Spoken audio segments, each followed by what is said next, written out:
manusia itu butuh gula. Ya, tubuh kita butuh gula, lebih tepatnya ada beberapa organ dan sel kita yang hanya bisa memakai glukosa. Tapi, bukan berarti kita harus makan gula.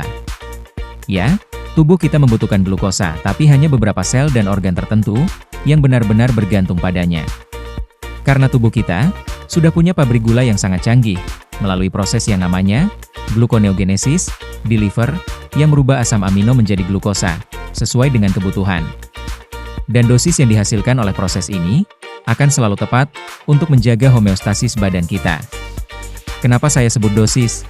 Karena saya mau jelaskan perbedaannya antara banjir dengan presisi. Disinilah perbedaannya. Jenis karbohidrat apapun yang kamu makan.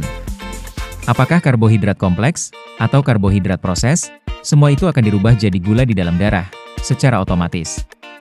Tubuhmu tidak bisa membedakan. Dan kita tidak tahu berapa dosis gula yang sebenarnya diperlukan oleh badan kita. Makanya gula di dalam darah kita itu selalu kebanjiran dengan metode ini. Pada jenis makanan yang bersumber dari hewani, protein itu tidak otomatis dirubah jadi gula, kecuali ada permintaan spesifik dari organ-organ yang cuma bisa pakai glukosa tadi.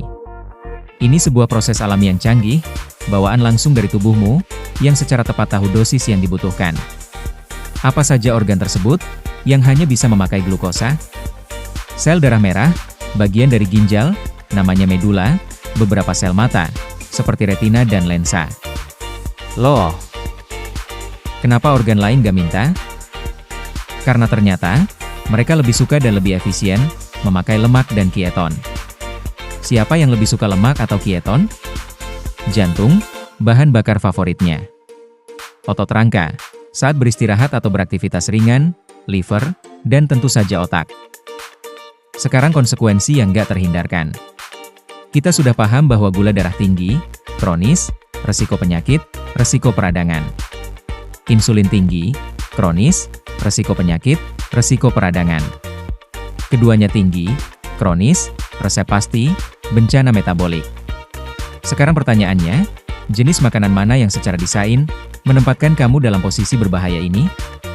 Ya jelas jenis makanan karbohidrat. Setiap kali kamu makan karbohidrat, kamu secara sadar memicu mode banjir tadi. Kamu memaksa tubuhmu untuk hidup di dalam kondisi proinflamasi ini, lagi dan lagi. Ini bukan resiko. Ini adalah konsekuensi yang gak terhindarkan dari sistem banjir tadi, tinggal masalah waktu aja. Sebaliknya di jenis makanan hewani, kondisi ini secara desain tidak terjadi. Tidak ada banjir glukosa dari luar yang gak perlu, gula darah stabil, insulin tetap rendah dan tenang. Tubuh gak pernah dipaksa ke dalam mode darurat. Ini adalah hasil dari sistem yang presisi.